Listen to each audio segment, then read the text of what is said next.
ఉప్పాడ చీర కూడా నేను కొన్నాను, ఇప్పుడే కొన్నాను. నేను ఎప్పుడు చీర కొనలేదు, కానీ మొట్టమొదటిసారిగా చేనేత కార్మికుల్ని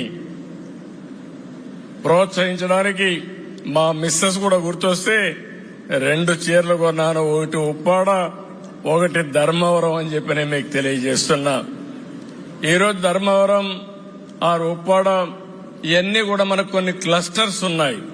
చీరాల గాని, మంగళగిరి, తర్వాత మీకు వచ్చే కొందికి రాష్ట్రంలో ఒక 10-20 సెంటర్లు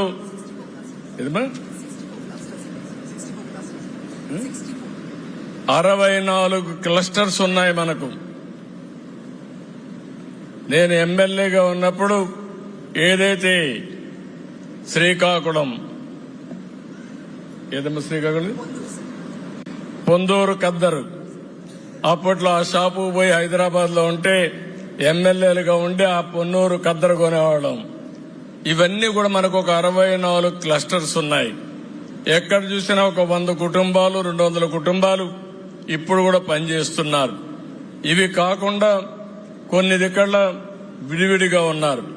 చాలా మంది చేనేత గిట్టుబాటు కాకుండా వృత్తి మారిపోయే పరిస్థితికి వచ్చారు. నేను వృత్తిపరంగా మీరు ఆలోచించినప్పుడు ఓసారి అనిపిస్తుంది, మనకు కుల వృత్తులు, చేతి వృత్తులు ప్రధానంగా వచ్చాయి.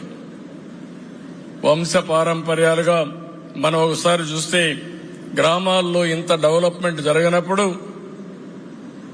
ఒక్కొక్క కులం బీసీల్లో గాని, మిగిలిన కులాల్లో గాని కొన్ని వృత్తులుగా ఆధారంగా పోయారు. అలాంటి ఆధారంగా తీసుకున్న వాళ్ళు చేనేత కార్మికులు ఉన్నారు. ఆ పరిశ్రమలో చాలా ఇబ్బందులు చూశాను. 24 గంటలు పిట్టు పైనే కూర్చునేవాళ్ళు. అనారోగ్య సమస్యలు వచ్చినా, కడుపున గడవాలంటే, కుటుంబాన్ని పోషించాలంటే తప్పని పరిస్థితిలో ఆ వృత్తిని కొనసాగించిన సందర్భాలున్నాయి. ఇప్పుడే నాకు జ్ఞాపకం వచ్చింది పోచంపల్లి. నేను పోచంపాడులో నేను ముఖ్యమంత్రిగా ఉన్నప్పుడే సమైక్య ఆంధ్రప్రదేశ్లోనే అక్కడ ఒక పార్కు కూడా కట్టి వాళ్ళని ప్రోత్సహించాం. ఇలాంటి మనం ఎంత చేసినా ఇప్పటికి కూడా చాలా ఇబ్బందులున్నాయి.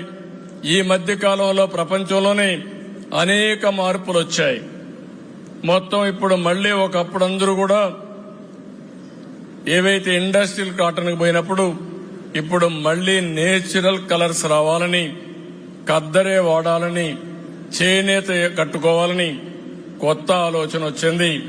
దీనికి కారణం మన మీద ప్రేమ కంటే వాళ్ళ ఆరోగ్యం పైన ప్రేమ. మళ్లీ ఇది ఒక సైకిల్ తిరిగి వచ్చింది. ఈ సమయంలో కరెక్ట్ అయిన డిజైన్స్ గాని మనం చేయగలిగితే, మన చేతి వృత్తుల ప్రతిభ మనం నిరూపించుకోగలిగితే అందరికంటే ఎక్కువ ఆదాయం సంపాదించే పరిస్థితి వస్తుంది. అందుకే ఈ చేనేత పరిశ్రమకి చేయూతనిచ్చే బాధ్యత ఈ ప్రభుత్వాన్ని చెప్పి మరొకసారి మీ అందరికీ హామీ ఇస్తున్నా. మనం ఆ రోజు తీసుకున్న నిర్ణయాల వల్ల ఈరోజు మీరు చూస్తే 50 ఏళ్లకే పింఛన్ ఇస్తున్నాం. 92,724 మందికి 445 కోట్ల రూపాయలతో 4,000 రూపాయల పింఛన్ ఇస్తున్నా. ఆ విషయం వీళ్ళు గుర్తుపెట్టుకోవాల్సిన అవసరం ఉంది. ఇంకో పక్కన చేనేత పరిశ్రమ 64 క్లస్టర్స్ ఉన్నాయి. ఇంకా కొంతమంది ఈ పరిశ్రమ పైన ఆధారపడ్డారు. ఒక సమగ్రమైన విధానం తీసుకొస్తాం, స్కిల్ డిజైన్ నేర్పిస్తాం. ఇంకో పక్క అవసరమైతే ఎక్కడికక్కడ లేటెస్ట్ టెక్నిక్స్ కూడా నేర్పిస్తాం. ఇవన్నీ నేర్పించి వాళ్ళ సమస్యలు పరిష్కారం చేసి వాళ్ళ ఆదాయాన్ని పెంచే మార్గాన్ని ఏం చేయగలుగుతామో అవి తీసుకురావడానికి ఒక సమగ్ర విధానం తీసుకొస్తామని చెప్పి కూడా నేను మీకు తెలియజేస్తున్నా. చేనేత కార్మికుల యొక్క ఆరోగ్యం కోసం ఆరోగ్య బీమా పథకానికి శ్రీకారం చుడతాం. దానికి 10 కోట్ల అవసరం అన్నారు. ఈ రోజు చెప్తున్నా, ఇమ్మీడియట్ గా ప్రారంభిస్తామని మీ అందరికీ హామీ ఇస్తున్నాం. ఇది కాకుండా పొదుపు నిధిలో థ్రిఫ్ట్ ఫండ్ ఉంది, ప్రభుత్వ వాటా ఉంది, 8% ఉంది. దీన్ని 16% చేసి వారి భవిష్యత్ అవసరాలు తీర్చడానికి శ్రీకారం చుడతామని చెప్పి కూడా నేను మీకు తెలియజేస్తున్నా. దీనికి 10 కోట్లు అవుతుంది, ఇది కూడా ఇస్తాం. అదే మరిగా జీఎస్టీ, చాలా మంది చేనేత కార్మికులు బాధపడుతున్నారు. ఈరోజు జీఎస్టీ ఉంది, దీనివల్ల మా వృత్తికి ప్రోత్సాహం లేదు, జీఎస్టీ తీసేస్తే మాకు ఉపాధి దొరుకుతుందని ఆలోచిస్తున్నారు. అందుకే హామీ ఇస్తున్నాం, జీఎస్టీ తీసేయడానికి నేను ప్రయత్నం చేస్తా. ఒకవేళ తీసేయలేకపోతే మీరు ఎవరైతే చేనేత కార్మికులు ఉన్నారో రీఎంబర్స్మెంట్ ఇచ్చే విధానాన్ని తీసుకొస్తానని చెప్పి నేను హామీ ఇస్తున్నా. ముందు జీఎస్టీ కౌన్సిల్లో రైజ్ చేస్తాం, అక్కడ ఒప్పుకుంటే సరే, కాకపోతే తిరిగి మీరు కట్టిన డబ్బులు జీఎస్టీది మీకిచ్చే బాధ్యత ఈ ప్రభుత్వానికి చెప్పి మరొక్కసారి మీ అందరికీ హామీ ఇస్తున్నా. దీనికి ఎంత అవుతుందో ఎస్టిమేట్ చేయాల్సిన అవసరం ఉంది. ఇది కూడా ఎస్టిమేట్ చేస్తాం, ఒక 70-80 కోట్లనే అవుతుంది. ఎంత అవుతుందమ్మా?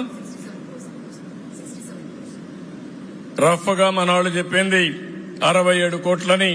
ఎంతైనా పర్వాలేదు, మీకు న్యాయం జరగాలి, మీకు న్యాయం చేసే బాధ్యత మాదని మరొక్కసారి మీ అందరికీ హామీ ఇస్తున్నాం. ఇంకో పక్క నేతనులందరూ ఇంట్లోనే మగ్గం పెట్టుకుంటారు. ఓసారి ఇంట్లో అవకాశాలు లేవు, ఇంట్లో మగ్గం పెట్టుకునే పరిస్థితి ఉంటే ఇంట్లోనే పెట్టిస్తాం. అక్కడ అవకాశం లేకపోతే ఎక్కడికక్కడ ఒక ప్రత్యేకంగా 4-5 ఎకరాల భూమి తీసుకుని అక్కడ మగ్గాలు పెట్టి కలెక్టివ్ గా, కంబైన్డ్ గా, సామూహికంగా పనిచేసే విధానానికి శ్రీకారం చుడతామని చెప్పి కూడా నేను మీకు తెలియజేస్తున్నా. ఇది ఎక్కడ అవసరమో ఈ 64 క్లస్టర్లో అక్కడ చేస్తాం.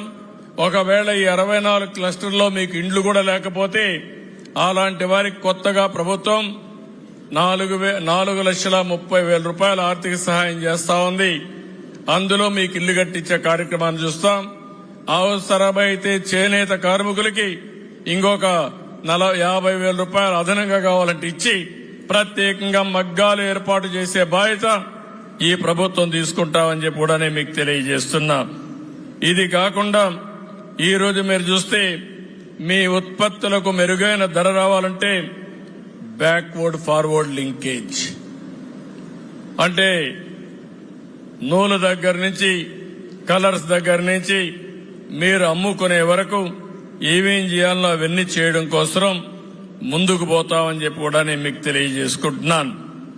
నేను ఒకటే రాష్ట్రంలో ఉండే ప్రతి ఒక్కరిని కోరుతున్నా, కనీసం నెలకొక్క రోజైనా సరే మనం అందరం కూడా చేనేత వస్త్రాలు ధరించాలి, ఒక ఆదర్శంగా ఉండాలి.